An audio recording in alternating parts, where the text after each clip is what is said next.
volando desde Puerto Ayacucho a La Esmeralda y al Platanal, navegando desde esta misión hasta el raudal de Guajaribos y caminando después largamente por una pica abierta por los indios, habíamos llegado, como recordarán los amigos del hombre y la tierra, a un poblado perdido en la selva. En este poblado habíamos estudiado detenidamente la vida paleolítica de los indios Yanomamos durante la estación seca. Les habíamos acompañado en la caza y en la recolección. Habíamos observado y filmado sus sencillos ritos sociales, su vida feliz, paradisíaca. Nos habíamos asombrado ante la belleza de sus cuerpos y ante la pureza de sus espíritus. Estos eran verdaderamente hombres de la selva. Estos eran verdaderamente seres humanos todavía en el paraíso. En aquel capítulo del hombre y la tierra pedíamos a quien pudiera evitarlo que los indios Yanomamos sean transculturados, que reciban influjos o presiones de la civilización que les hagan olvidar su ancestral cultura. Sabemos por experiencia que los indios transculturados se transforman generalmente en parias de la humanidad. Nos espantaba pensar que estos señores de la selva, que estos pueblos primitivos que viven perfectamente adaptados al medio que les soporta, que estas criaturas que no han cometido el pecado de transformar ecológicamente la selva, fueran transformados en peones u obreros de plantaciones, que perdieran quizá lo que posee el único grupo humano con otros pocos esparcidos por las últimas selvas que viven en el paraíso: la paz, la libertad, el poder obtener todo cuanto necesitan del medio que les nutre y soporta. En este capítulo de la historia Yanomama del hombre y la tierra, queremos presentar también, aparte de su dependencia estricta del medio, aparte de lo que podríamos llamar su ancestral sistema de vida recolector depredador, su sistema de vida actual, que depende también en buena parte de un tipo primitivo de agricultura.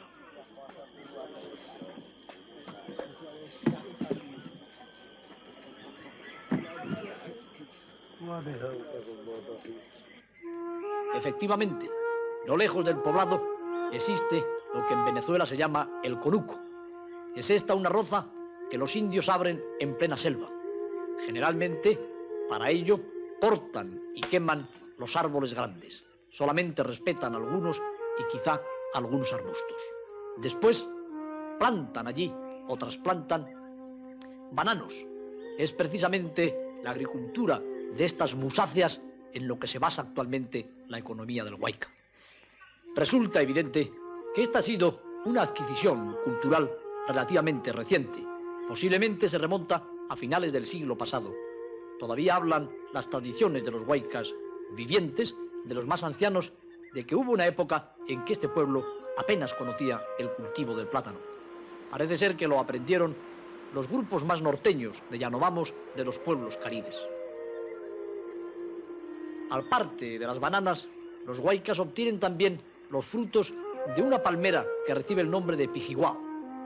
Esta palmera defiende su tronco con terribles espinas, pero los huaycas han resuelto perfectamente el problema de trepar por el espinoso tronco.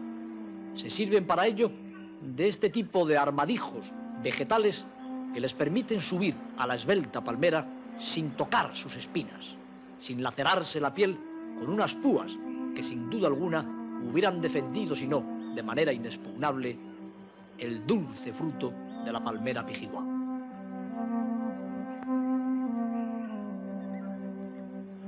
Resulta asombrosa la habilidad del huayca para trepar a los árboles. Resulta asombrosa la habilidad de los pueblos primitivos para hacer perfectamente todas las cosas que hacen.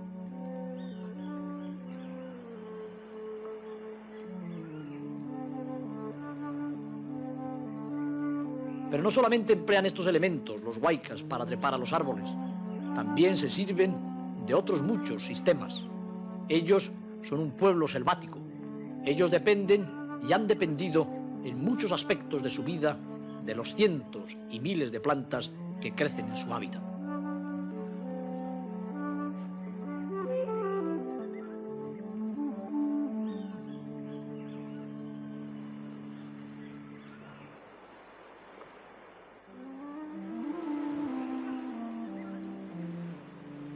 emplean también largas pértigas, pértigas que para un civilizado resultarían excesivamente resbaladizas, pero ellos se colocan entre los pies un anillo vegetal y con este adminículo, llevando el machete por si fuera poco, trepan cómodamente a las más altas y gruesas palmeras.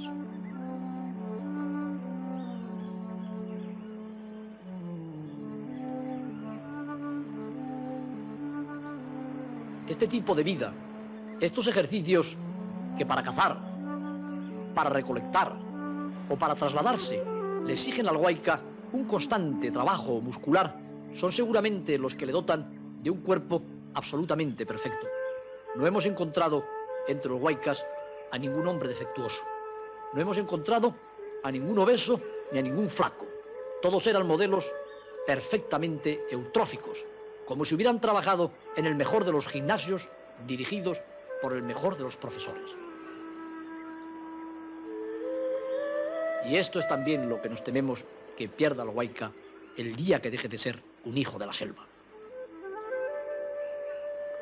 Parece que la naturaleza da todo al hombre que vive de acuerdo con la naturaleza. Habíamos oído muchas veces esta frase, incluso lo habíamos leído, pero nunca llegamos a palparlo con nuestras propias manos y a verlo con nuestros propios ojos hasta que no llegamos al paraíso Yanomamo.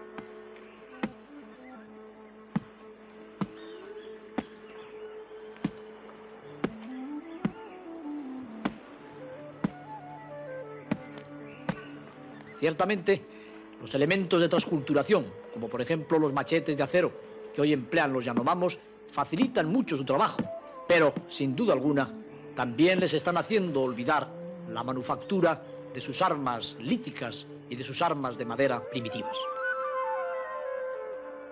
La selva Yanomama, que no es precisamente la selva húmeda tropical, sino una selva de tipo caducifolio, es riquísima en frutos, es riquísima en bayas, en lianas, en tubérculos.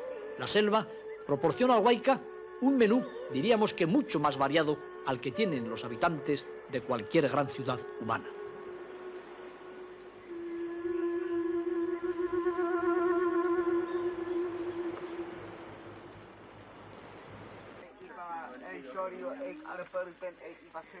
Pero el huayca no solamente encuentra elementos para su nutrición en el mundo vegetal, encuentra prácticamente elementos para toda su cultura.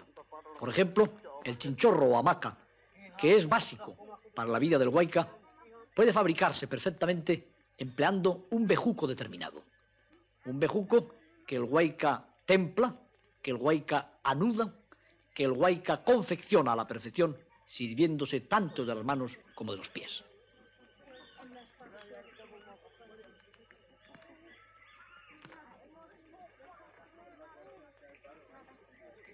Estos son productos naturales que el indio no tiene que cultivar. No obstante, hoy día cultiva también el algodón. Algodón que sabe tejer y con el que sabe preparar fibras que emplea también en la construcción de otro tipo de hamacas o de chinchorros, quizá más confortables, pero que emplea menos en sus poblados de verano.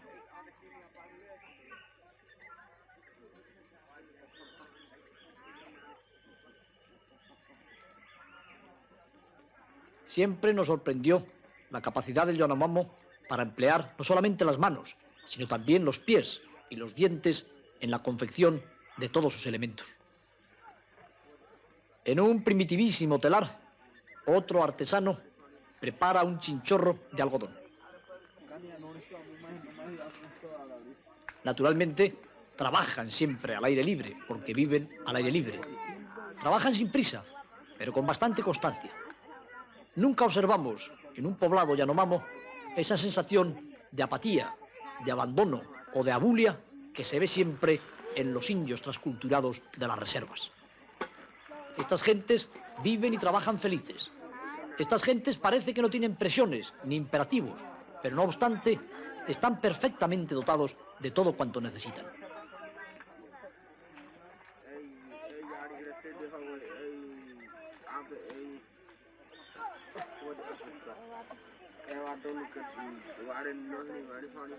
Entre las plantas cultivadas también se encuentran la yuca, el cazabe, que en este caso la India está rayando meticulosamente sobre unas amplias hojas.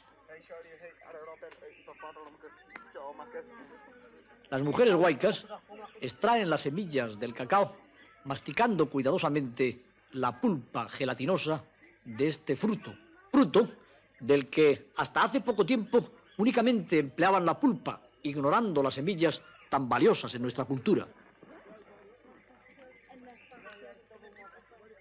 Pero de los elementos vegetales, el huayca, aparte de la alimentación, aparte de las sustancias para fabricar tantas cosas, obtiene también lo más importante para su cultura, un alucinógeno, el yopo.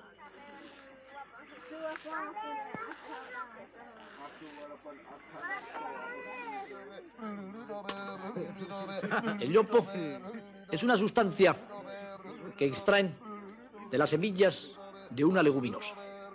El yopo es un alucinógeno que se insuflan por vía nasal y que produce en el huayca un tipo de embriaguez difícilmente comparable a la embriaguez alcohólica. Parece ser que cuando el huayca recibe en el interior de sus fosas nasales la descarga de este polvo, insuflada fuertemente a través de una caña especial, primero siente un cosquilleo irresistible en la nuca, después una profusa emisión de saliva y mucosidad, pero inmediatamente el huayca se olvida del mundo real en el que vive. El huayca va a un mundo de visiones coloreadas. Al huayca, según dicen ellos, le parece ser más grande, más ligero, más fuerte. El huayca se pone en comunicación con los jecuras, que son los espíritus de los animales y de las plantas. El huayca, yopado, en estado de posesión por el alucinógeno, se transmite su cultura. Danza, baila, se entrega a todos los ritos de su vida social.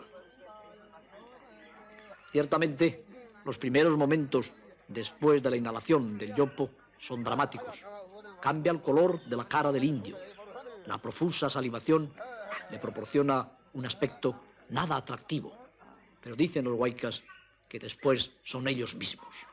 Después se encuentran y profundamente yopados, poseídos por la droga, es cuando danzan, es cuando se transmiten la cultura, es cuando tienen lugar los ritos, los duelos, es cuando preparan las cacerías, las bodas.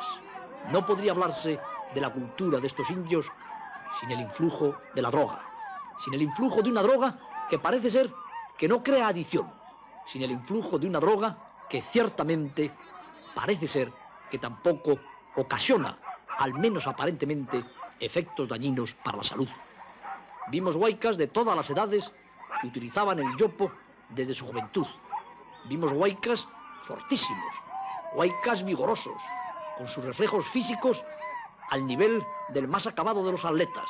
Vimos huaycas que habían superado ya la edad de los 70 años y que se yopaban casi desde el fin de su infancia.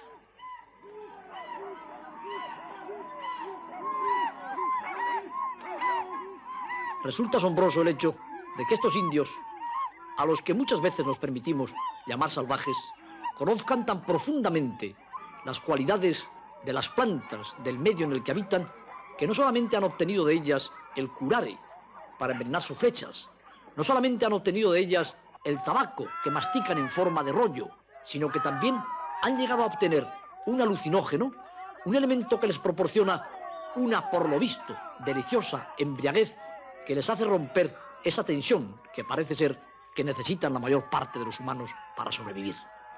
Danzan etéreos, atléticos, poderosos, los guerreros huaycas delante de nosotros. Previamente ha tenido lugar la ceremonia del yopo.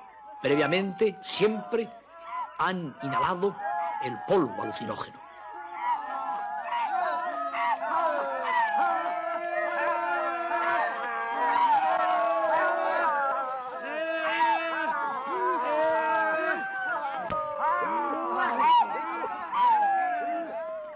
No podría comprenderse la cultura del huayca, no podrían comprenderse sus extraños ritos sin pensar en los efectos del yopo.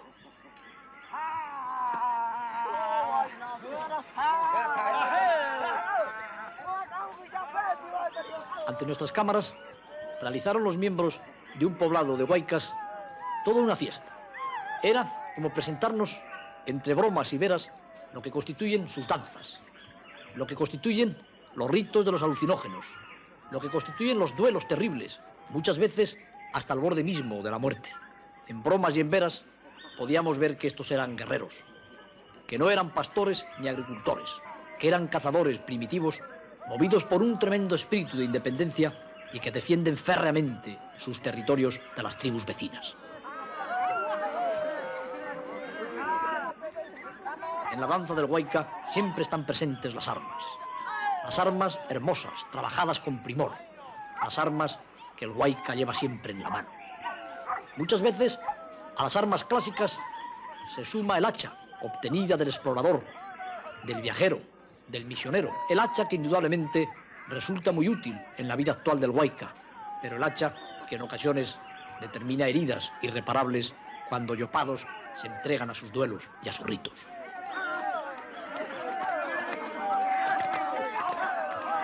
Había un Huayca en la danza con el cuerpo cubierto de ceniza. Había un Huayca que había tomado quizá una dosis excesiva de yopo. Bailaba como un alucinado. Corría sin adornar, sin pintar. Era algo verdaderamente asombroso y, sin embargo, no perdía el ritmo un solo momento. Podría decirse que estaba en todo. Aquellos hombres, entre bromas y veras, haciendo una fiesta para la televisión, estaban mostrándonos su verdadero espíritu, su espíritu bravo, el bravo pueblo de la selva, como le ha llamado el antropólogo americano Napoleón Shannon.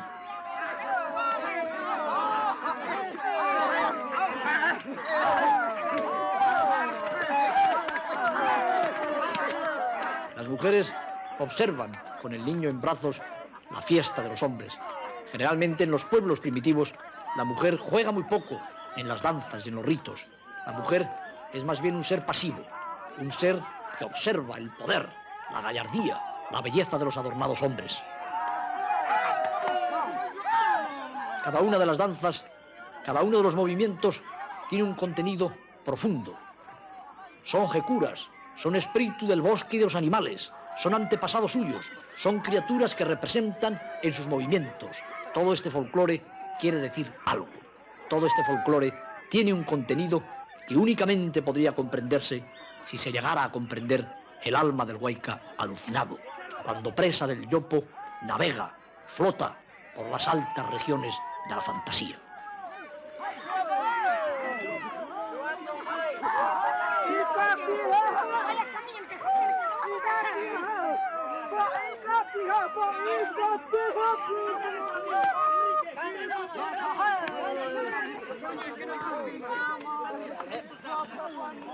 Al representar algún misterio ancestral comienzan los duelos.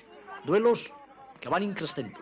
Al principio son sencillos, luego acaban muchas veces de manera dramática. Para ello, el guerrero se libra de sus adornos. Después, por parejas, comienzan unos movimientos verdaderamente agotadores. No podíamos ni siquiera sospechar cómo era posible que con la elevada temperatura estos hombres llevaran largos minutos y llevaran horas entregados a sus danzas, a sus duelos, a sus ritos, sin fatigarse aparentemente. ¿Les sostiene su vigor fabuloso o les sostiene el yopo?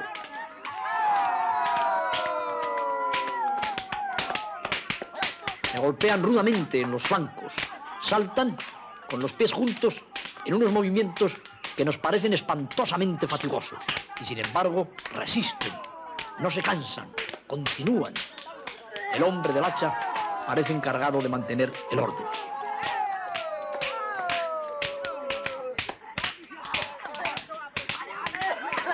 Cuando no se comprende el idioma de un pueblo, cuando no se ha podido calar en la comunicación que tratan de transmitirnos a través de su folclore, solamente se ven movimientos, imágenes, pero no obstante, todo parece grandioso.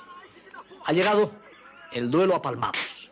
Para ello, uno de los guerreros levanta el brazo y se deja golpear. Si resiste, si no cae, si no vomita sangre, es un guerrero fuerte y bravo. El que golpea deberá de ser sujeto pasivo después y dejarse a su vez dar palmadas por su antagonista.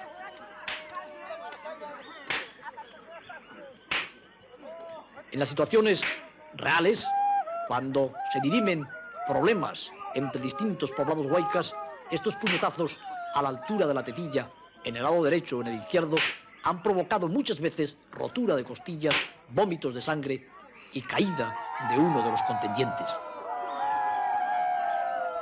Se animan unos a otros. Esta fiesta, que realmente era una fiesta para el cine, poco a poco se va transformando en una fiesta real. A los huaicas yopados les debe costar mucho trabajo distinguir entre algo que fingen y algo que tiene un contenido verdaderamente real. Y vamos viendo cómo los cuerpos fabulosos de estos hombres se cubrían de sudor. Y vamos viendo cómo sus golpes eran cada vez más fuertes. Y vamos viendo cómo se olvidaban de nosotros y se integraban a su rito, a su folclore, a las tradiciones de un pueblo viril que ha nacido para cazar, para recolectar y para guerrear. Las mujeres cuidan y dan fricciones al caído. Siempre lo hacen así. Y otro nuevo guerrero que se ofrece a recibir el golpe terrible. Y otro nuevo guerrero que golpea. Y el hombre del hacha siempre presente para que el golpe no sea demasiado fuerte, para que el golpe no sea mortal.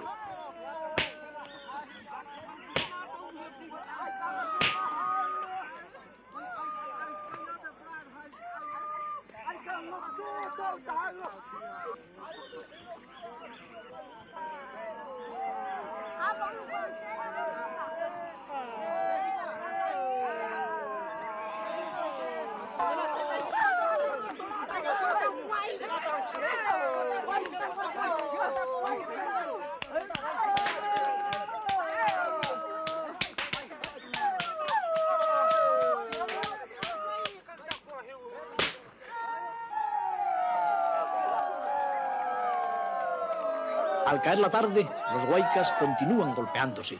Al caer la tarde, las mujeres masajean a los que han recibido los golpes. Al caer la tarde, nosotros nos separamos de nuestros amigos. Dejamos a los Yanomamos, al pueblo bravo.